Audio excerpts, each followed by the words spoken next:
Merci de votre fidélité renouvelée à cette télé du 21e siècle. Mesdames et messieurs, bonsoir et bienvenue encore ce soir. 3 sujets au menu. Les ordures ont encore fait parler d'elle à Madina Avaria. Des vendeurs ont vu leur activité paralysée. Un inconnu aurait mis le feu aux ordures. Les échos, c'est dans un instant.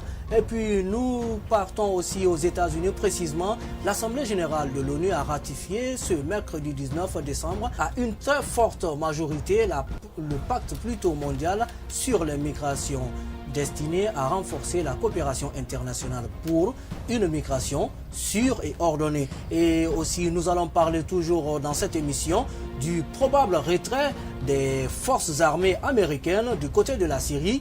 Voilà, mesdames et messieurs, ces titres, nous allons les développer. Mais d'abord, nous marquons la petite pause.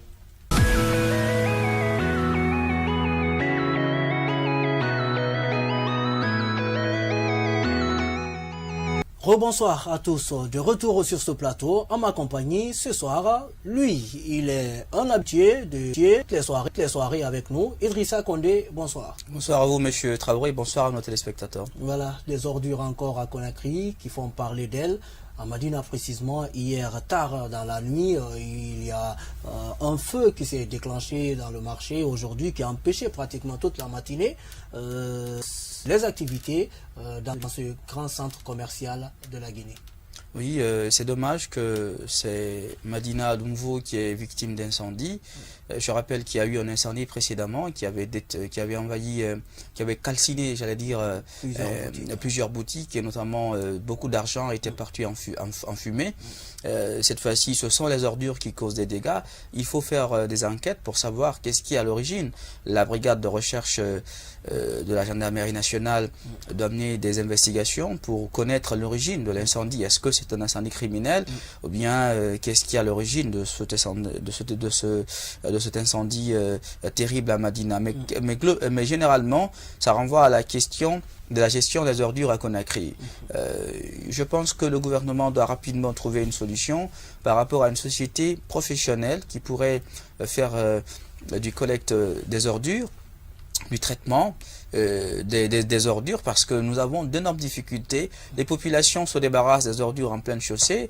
Vous avez vu le cas à Koza, vous le voyez sur l'axe Le Prince, et maintenant on nous parle de Madina. Donc il y a une problématique générale par rapport à la gestion des ordures dans notre pays qui nécessite que l'État réfléchisse par rapport à une société expérimentée et professionnelle et qui a de l'expérience justement dans la gestion des ordures et une société expérimentée aujourd'hui, mais il faut signaler cet autre aspect dans cette gestion des ordures. Aujourd'hui, quand vous arrivez à Madina, c'est la voie de franchissement. Généralement, c'est une voie qui a été réalisée pour permettre aux différents commerçants de pouvoir, en tout cas, transporter facilement leurs marchandises vers les magasins, vers les boutiques. Aujourd'hui, qui est carrément bloqué par cet tas d'ordures. Il faut le dire, ce marché, bizarrement, ou bien peut-être, comment je peux le dire, de façon toute particulière, ce marché est aujourd'hui géré par le gouvernorat de Conakry, malgré que ce marché se trouve dans une municipalité, mais ce marché est géré par le gouvernorat de Conakry. Est-ce que, en voyant aujourd'hui l'état de gestion des ordures, particulièrement dans ce marché, parce qu'on sait bien que ce marché produit assez de tonnes d'ordures quand même par jour, parce que c'est le plus grand centre commercial, comme le disent en tout cas les observateurs de la Guinée, est-ce qu'il n'y a pas aujourd'hui une raison de revoir toute cette gestion au niveau de ce marché, parce que quand même, les commerçants, même les marchands qui sont dans ce marché payent des taxes? Oui, je pense qu'il y a une problématique fondamentale de la question citoyenne. Qui est-ce qui pose ces ordures à Madina? Ce sont des citoyens guinéens. Je pense aussi qu'il faut qu'il y ait un réflexe citoyen par rapport à la problématique de la salubrité publique. Oui, mais la chose est comme ça partout dans le monde. Les marchés produisent. Je suis d'accord. La collectivité locale, le gouvernorat de la ville de Conakry a sa part de responsabilité dans ce qui arrive par rapport justement à cette question de la gestion des ordures. Il faut que le gouvernorat Bangura prenne ces dispositions pour voir journalièrement, puisqu'il y a des cotisations qui sont payées par les commerçants qui sont à Madina et que c'est le plus grand centre commercial du pays, il est inconcevable qu'on soit incapable de gérer efficacement les ressources financières mises à la disposition de la collectivité locale de Conakry par les populations de Madina, par les commerçants de Madina pour la question des ordures. Et il faut généralement travailler à mettre en place un mécanisme de collecte des ordures, mais également à l'incinération, au traitement des ordures. Mais également, il faut que les populations comprennent que on ne peut pas bloquer toutes les voies.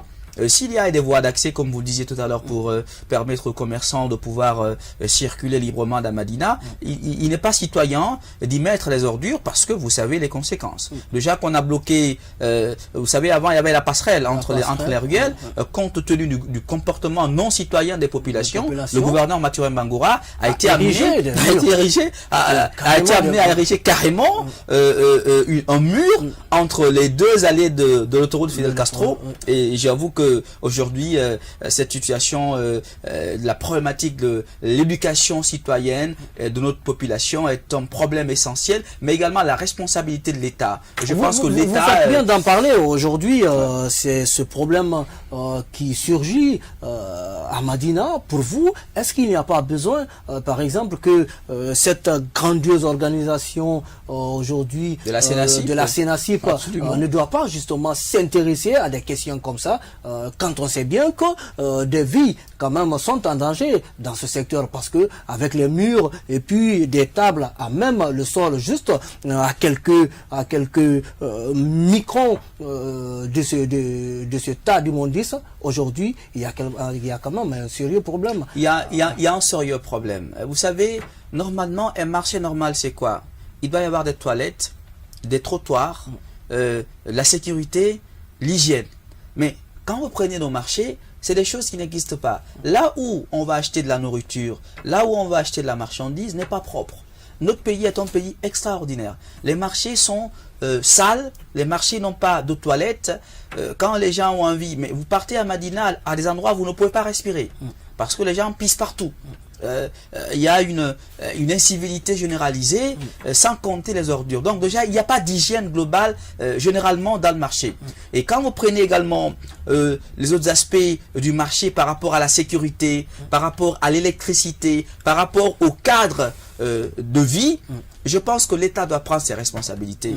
Il faut trouver un moyen de délocaliser le marché et de reconstruire carrément le marché pour en faire un marché normal, avec toutes les commodités, toutes les exigences de sécurité. Parce que vous savez, M. Traoré, ça fait la deuxième fois, à ma connaissance, à part le premier incendie qui avait ravagé beaucoup de boutiques et où on a eu beaucoup de pertes, notamment en termes de ressources financières. Aujourd'hui, ce sont les ordures qui font à nouveau des dégâts. La prochaine fois, qu'est-ce qui va se passer? Donc, il faut que l'État prenne ses responsabilités. La question de la responsabilité des marchés est une responsabilité de l'État. Le gouvernorat de Conakry a sa responsabilité. Le gouverneur doit prendre toutes ses responsabilités parce qu'il gère ce marché-là. Il y a de l'argent qui rentre, qui sort de ce marché, qui rentre de ce marché. Il y a des ressources énormes générées par les commerçants de Madina. Donc on ne peut pas nous dire qu'on est incapable à ce niveau-là, évidemment, d'envisager des solutions de gestion de ces ordures. Voilà, Conakry en tout cas s'est réveillé avec ce problème aujourd'hui. Juste dans la matinée, encore une grande partie, surtout du secteur qu'on appelle Avaria dans le marché Madina, était carrément sous fumée, pas possible de respirer dans cette zone, des citoyens qui réclament l'assistance de l'État, mais de l'autre côté aussi, il y a la responsabilité, il faut interpeller la responsabilité de ces citoyens par rapport à la gestion de ces ordures, parce que c'est une voie, encore je reviens là-dessus, qui permet justement le désenclavement au niveau de ce marché, mais force est de constater aujourd'hui à cet endroit qu'il y a vraiment de sérieux problèmes de circuler.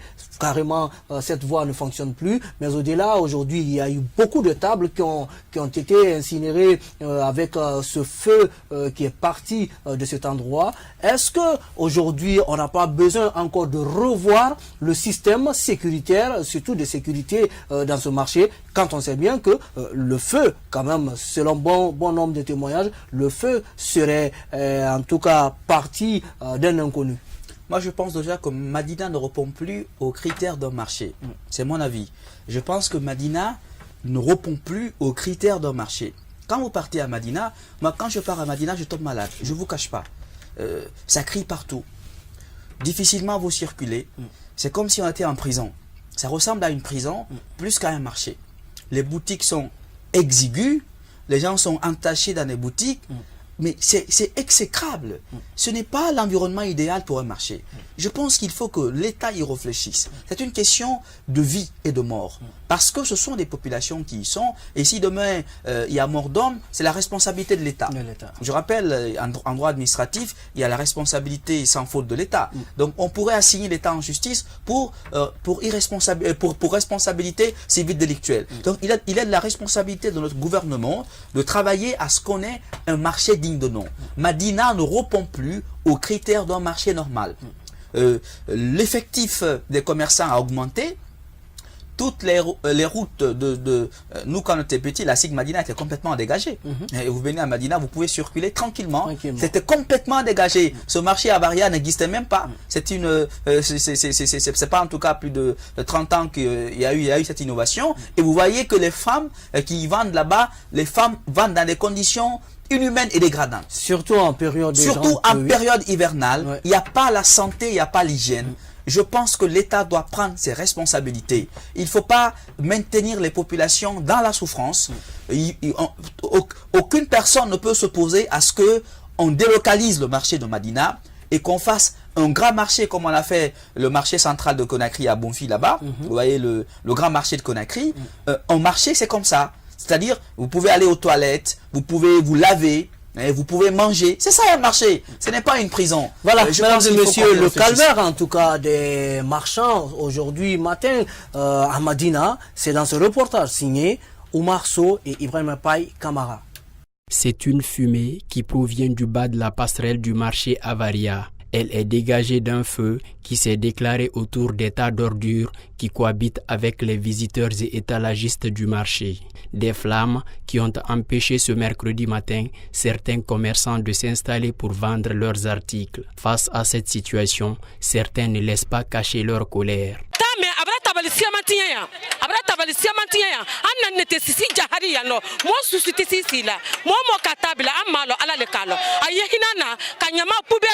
Certains usagers de la passerelle, par peur de se faire enfumer, sont tenus obligés de courir tout en cachant leur nez et bouche. Les vendeuses, par contre, n'ont pas le choix. Elles essayent de résister sous l'effet du gaz carbonique. Mais toutefois, elles dénoncent le non-ramassage des ordures.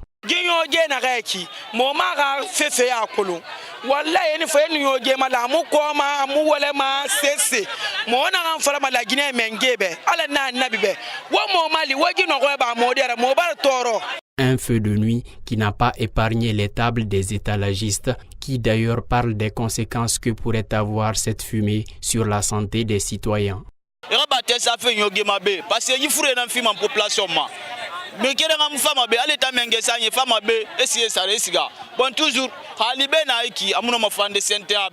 Au moment où nous quittions les lieux dans la matinée, les flammes n'étaient pas encore maîtrisées. Les étalagistes, avec l'appui des menuisiers, essayaient de réparer leurs tables qui ont été détruites sous l'effet des flammes.